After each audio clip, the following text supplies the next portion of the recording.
욥기 41장 1절부터 34절까지 교독하겠습니다. 욥기 41장 1절부터 34절.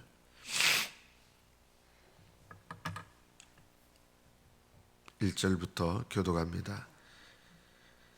네가 낚시로 리워야단을 끌어낼 수 있겠느냐? 노끈으로 그 혀를 맬 수 있겠느냐?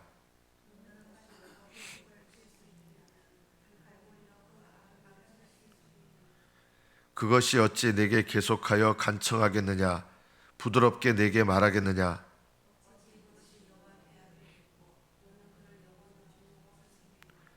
내가 어찌 그것을 새를 가지고 놀듯 하겠으며 내 여종들을 위하여 그것을 메어 두겠느냐?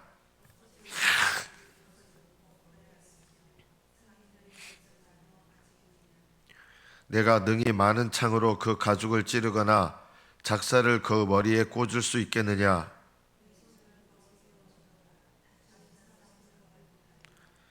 참으로 잡으려는 그의 희망은 헛된 것이니라. 그것의 모습을 보기만 해도 그는 기가 꺾이리라.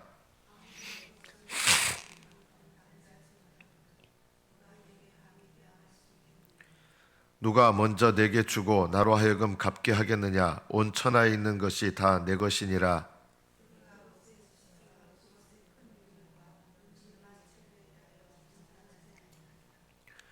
누가 그것의 겉가죽을 벗기겠으며 그것에게 겹재갈을 물릴 수 있겠느냐?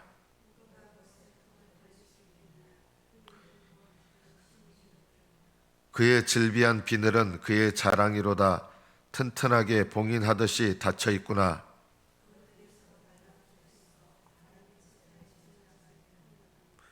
서로 이어져 붙었으니 능히 나눌 수도 없구나.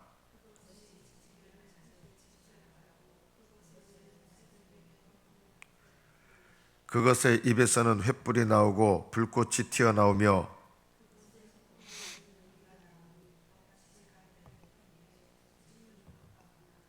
그의 입김은 숯불을 지피며 그의 입은 불길을 뿜는구나.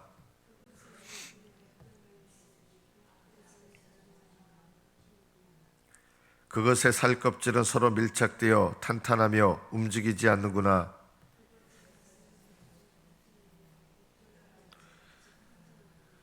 그것이 일어나면 용사라도 두려워하며 달아나리라.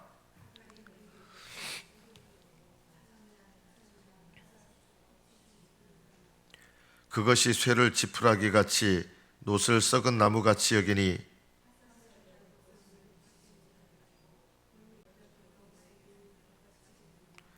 그것은 몽둥이도 지푸라기같이 여기고 창이 날아오는 소리를 우습게 여기며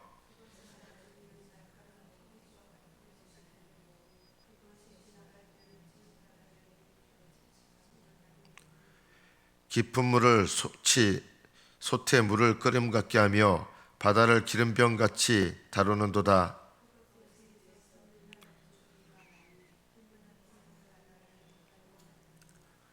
세상에는 그것과 비교할 것이 없으니 그것은 두려움이 없는 것으로 지음받았구나.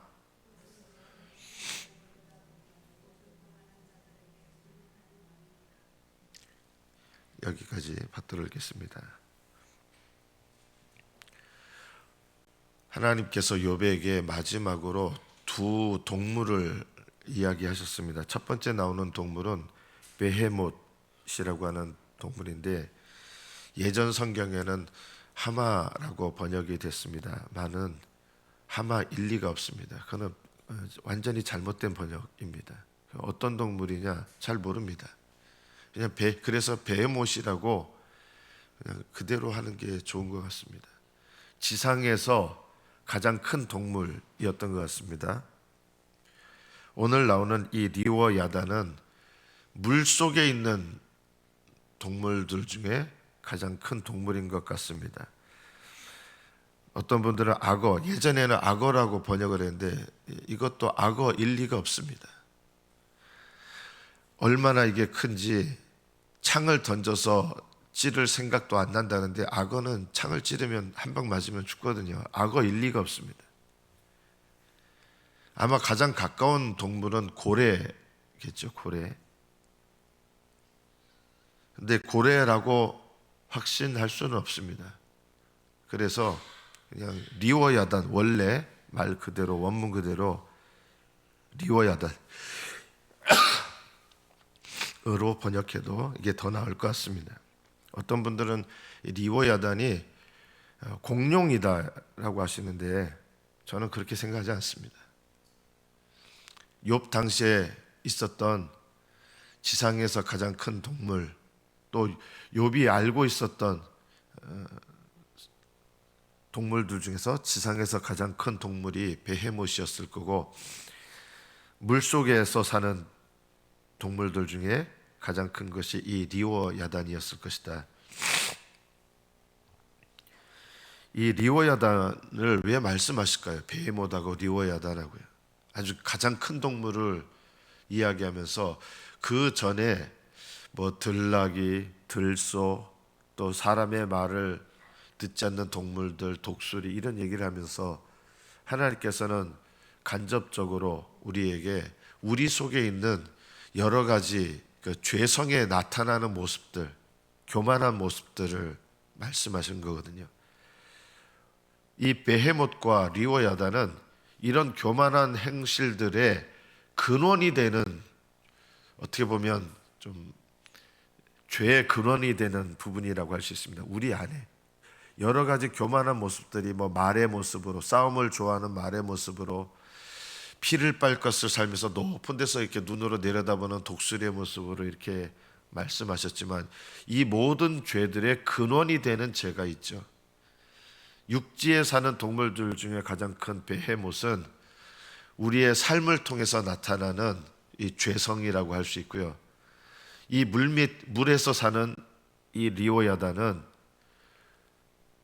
우리의 심중 속에 있지만 모든 죄의 근원이 되는, 모든 죄들의 근원이 되는 죄, 타락한 우리 본성, 이것을 간접적으로 상징한다라고도 말할 수 있습니다.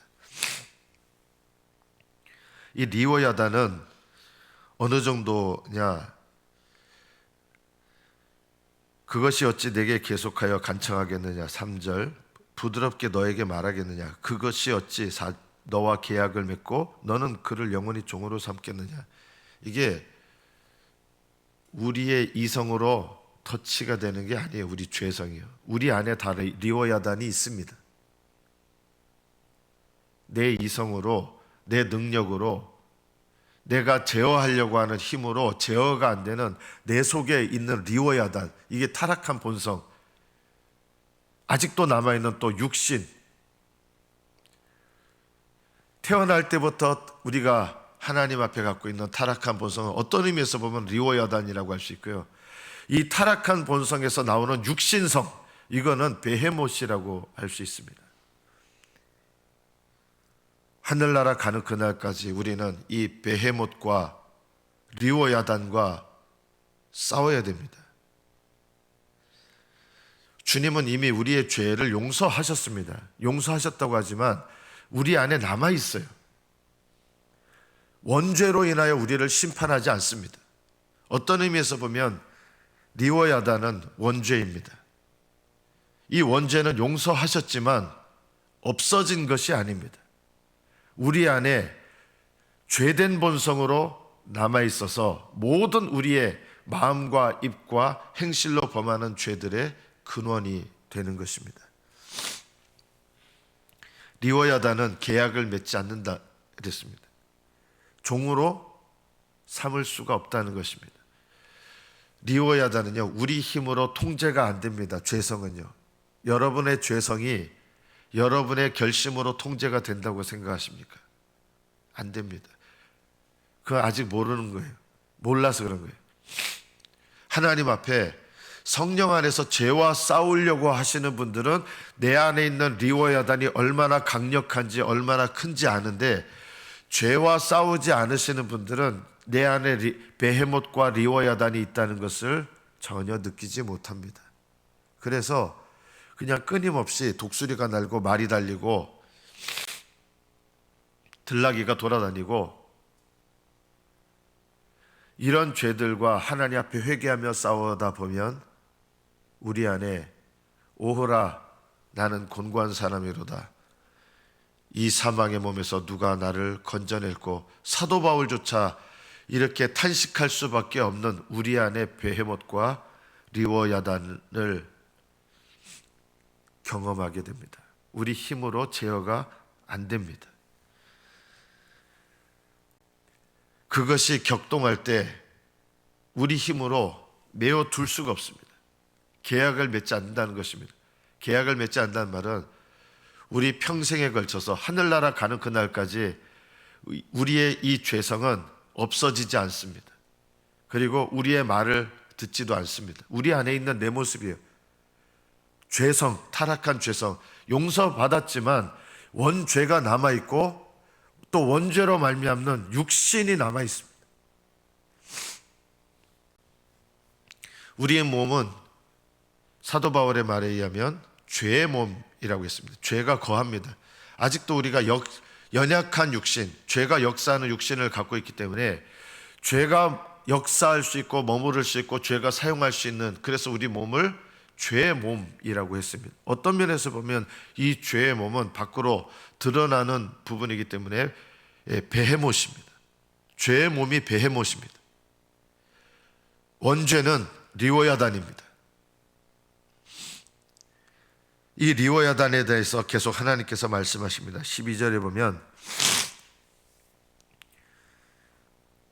턱을 벌릴 수가 없다. 그 둥근 이빨이 심히 두렵다. 이게 뭐 고래인지 어떤 건지 상어인지 모르겠지만 또 다른 큰 바다 동물일 수도 있겠죠.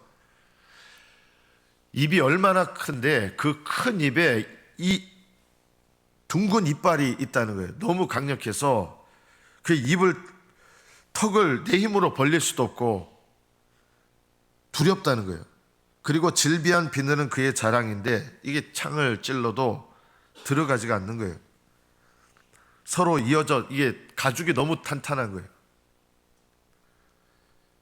그 앞에서는 절망만 감돌 뿐이다 했습니다. 22절에 보면 이 리워야단 앞에서는 절망을 경험하게 된다. 용사라도 두려워하며 달아날 수밖에 없다.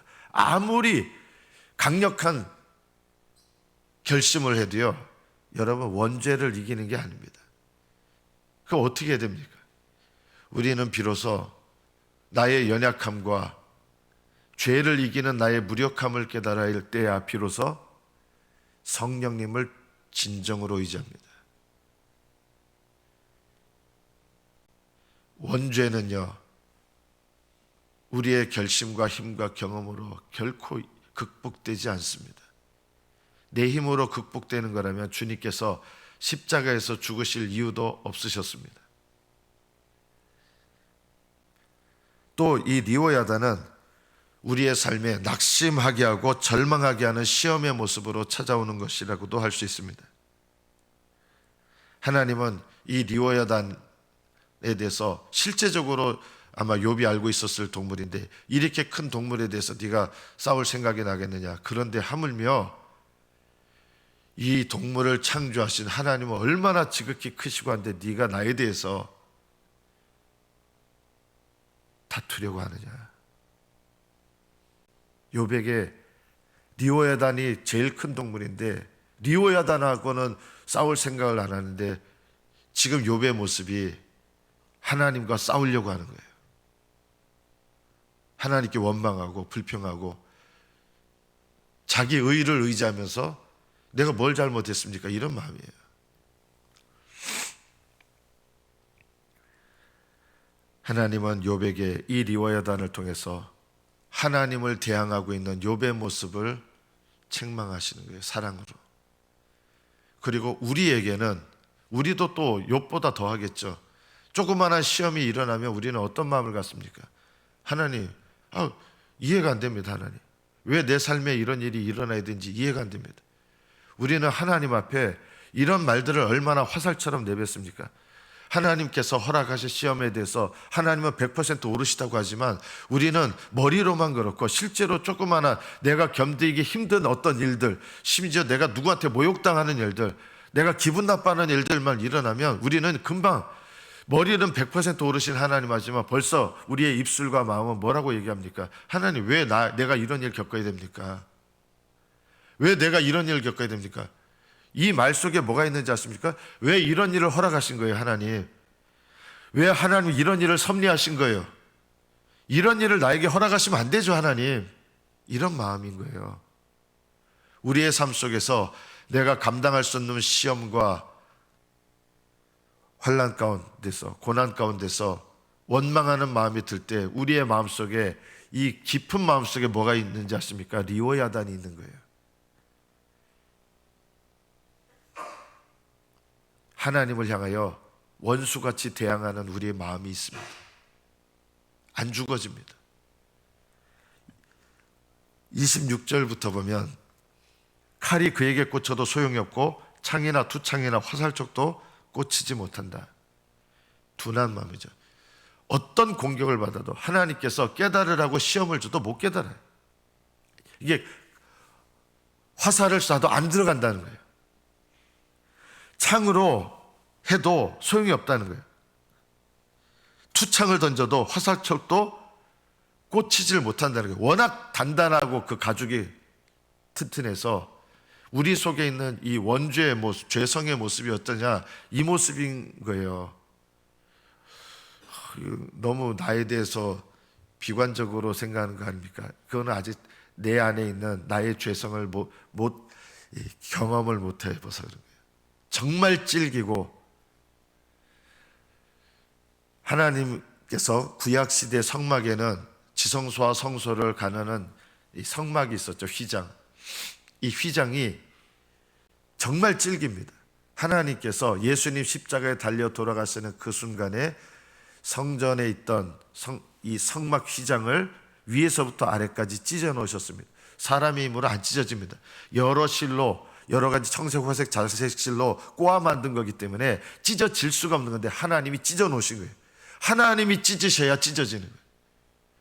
우리 속에 있는 리워야단은요, 성령의 능력으로 내가 꺾어져야 이 죄성이 발휘하지 못하게 하고, 이게 없어지지 않아요. 하늘나라 가는 그날까지 우리가 싸워야 되는데 어떻게 싸워야 됩니까? 하나님의 성령을 의지하며 싸우지 않으면 우리는 백전백패입니다. 내 힘으로 저절로 안 됩니다. 깨달아지지 않는 마음입니다. 죄가 안 깨달아져요. 주변에서 아무리 얘기를 해도 안 들어요. 하나님 말씀도 안 들어요. 결정할 때 보면 중요한 일을, 사람이 살아갈 때 제일 중요한 일을 결정할 때 참 먹고 사는 것, 돈 문제는요 하나님께 그렇게 물어요. 그런데요 정말 내 영혼과 연관된 가장 중요한 문제는요 하나님께 묻지 않고 내 마음대로 결정해요. 이게 뭔지 아십니까? 이게 리워야단이에요. 내가 주인 된 거. 이게 리워야단이에요. 정말 중요한 문제는 하나님께 묻지 않아요. 내 마음대로 결정해요. 내 마음대로 하고 싶은 대로 해요. 말하고 싶은 대로 해요. 이것의 모든 것들의 근원이 되는 게 뭐냐? 우리 안에 죄성, 타락한 본성, 리워야단이 있다는 것입니다. 화살도 물리치지 못하고 겨같이 여긴다. 하나님 말씀으로 권면해도요 아무리 권면해도 안 들려요. 우리 안에 이런 리워야단이 있습니다. 몽둥이도 지푸라기 같이 여기고 창이 날아오는 소리를 우습게 여기고, 아무리 봐도 타격감 제로예요. 요즘 젊은 사람들 말로 우리의 본성은요 남들이 아무리 뭐라 해도 내가 옳다고 하면 타격감 제로예요. 우리는 이런 교만한 본성이 있다는 것입니다. 말을 듣고 싶어 하지 않아요. 자녀들은 부모님 말을 듣고 싶어 하잖아요. 그 근원에 뭐가 있는지 아십니까? 리워야단이 있습니다. 내가 기분 나쁜 소리는 듣고 싶지 않아요. 그래서 어떤 얘기를 해도 이렇게 되는 게 내 마음속에 리워야단이에요. 그런데 길을 갈 때 이 바닷물을 헤엄쳐서 가는데 어떤 모습이 나냐? 깊은 물을 솥에 물이 끓음 같게 하며, 저는 좀 고래에 가깝다. 이렇게 숨으로 숨구멍으로 쉬면서 이렇게 분수처럼 샥 나오잖아요. 그것을 좀 상징한 게 아닌가, 그냥 제 생각입니다. 그래서 깊은 물에 솥에 물이 끓음 같게 하고 바다를 기름병 같이 다루는도다. 하여튼 헤엄쳐서 가면 막 물결이 출렁출렁하고, 이 리오야단의 모습이 우리 안에 있는 내 본성, 내 죄성으로 행할 때는요, 어떤 사람 소리도 안 들리고요, 그냥 내 고집대로 하는 거예요. 내 고집대로. 가정의 질서도 필요 없어요. 교회 질서도 필요 없어요. 그냥 내가 오르면 오른 거예요. 하나님의 음성도 필요 없어요. 우리 안에 리오야단이 헤엄치고 지나가면, 우리의 죄된 본성이 헤엄치고 지나가면 우리는 어느 누구의 소리도 안 들리고 그냥 내가 오르면 오른 거예요. 이게 뭐가 되는 겁니까? 내가 하나님 되는 거잖아요. 내가 오르면 오른 거예요. 이게 하나님이잖아요. 내가. 리오야단은 내 속에 하나님을 대신하려고 하는 내 속에 악한 본성입니다. 욥에게도 이런 것이 없느냐? 있어요. 이 세상의 모든 크리스찬들 다 있습니다. 이 원죄는 그리스도 안에서 용서받았지만 원죄는 여전히 똑같은 능력으로 있는 거지 힘이 없어진 것이 아니라는 것을 알아야 돼요. 우리 안에는 강력한 이런 죄된 본성이 여전히 있습니다. 그래서 우리는 그냥 말처럼 싸움 걸고 싸움 좋아하고, 독수리처럼 교만한 눈으로 바라보면서 남 판단하고, 들나귀처럼 하여튼 말한 이런 모습들이, 이 모든 이런 동물들의 왕이 누구냐? 오늘 본문의 맨 마지막 34절에 보면 그것은 모든 높은 자를 내려다보며 모든 교만한 자들에게 군림하는 왕이다. 우리에게서 나타나는 모든 교만한 것들의 근원이 되는, 왕이 되는 죄, 이것이 리오야단인데, 우리에게는 이 두 가지가 있습니다. 베헤못은, 저는 그렇게 해석하고 싶어요. 베헤못은 밖으로 드러나는 죄의 몸, 리오야단은 죄의 본성인 타락한 원죄의 본성, 이것을 상징하는 것이다. 욥에게도 있었습니다. 그리고 욥은 하나님 앞에 깨닫지 못하는 상태에서 하나님을 대항하고 있다는 것을 몰랐습니다. 그리고 하나님보다 내가 더 옳다고 말하고 있다는 것을 몰랐습니다. 하나님께서 그렇게 말씀하시고, 네가 나보다 옳다고 네가 말하느냐? 하나님께서 나에게 왜 이런 일 주시면 안 되죠? 이렇게 말하는 거. 하나님, 왜 이런 일이 일어나야 됩니까?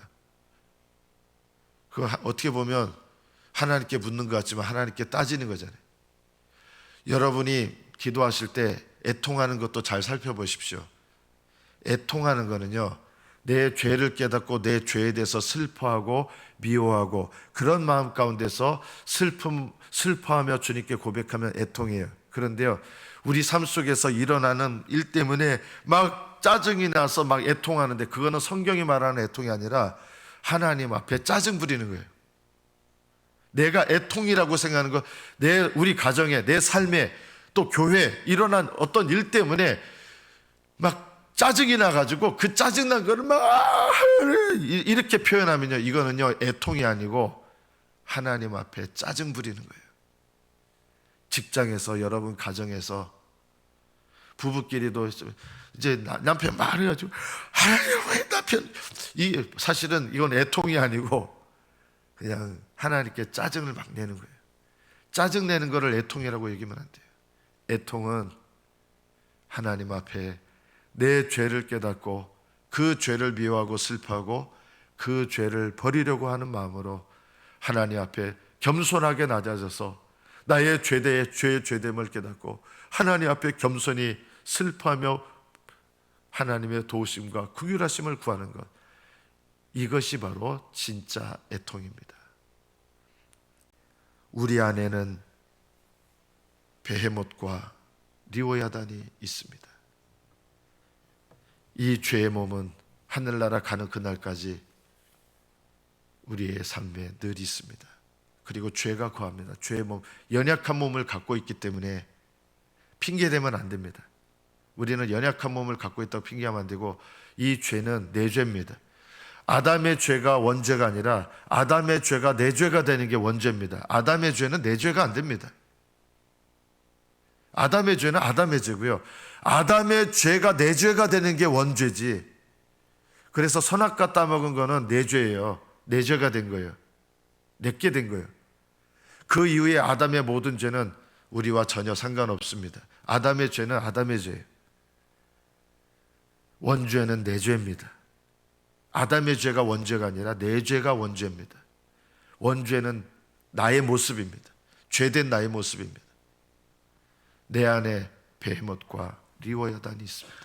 그리고 어떤 힘으로도 나는 이것을 이길 수가 없습니다. 그러나 포기해서는 안 됩니다. 하나님께서는 성령을 보내주셔서 우리가 성령님을 의지하며 기도할 때 베헤못과 리워야단과 싸울 수 있습니다. 승리할 수 있습니다. 없어지진 않지만 승리할 수는 있습니다. 하나님께서는 리워야단보다 더 강하신 성령님을 우리에게 보내셔서 성령님을 의지하면서 성령 안에서 살기를 원하십니다. 날마다 여러분이 회개의 삶을 사실 때 성령님을 의지하여 회개하시고, 회개는 옛날 죄를 다 나열하는 게 회개가 아닙니다. 회개의 진정한 의미는 마음을 변화하여 하나님께로 마음을 향하고 하나님께로 마음을 향해서 하나님께 기꺼이 나아가는 것, 이것이 진짜 회개입니다. 옛 죄는 계속 반복하고 늘어놓지만 마음을 새롭게 하여 하나님께 나아가는 것이 없다면 우리에게는 참된 회개가 없는 것입니다. 옛날 죄를 백날 늘어놓는 것보다 오히려 마음을 새롭게 함으로 변화를 받아 하나님의 성령 안에서 하나님께로 나아가는 것이 참된 회개요, 기꺼이 하나님께 나아가서 하나님 뜻에 순종하는 것이 회개입니다. 여러분의 삶에 성령 안에서 하나님께서 주시는 능력으로 죄와 싸워 승리하시고 성령의 능력으로 하나님의 뜻에 기꺼이 순종하여 나가시는 저와 여러분 되시기를 축복합니다. 기도하겠습니다.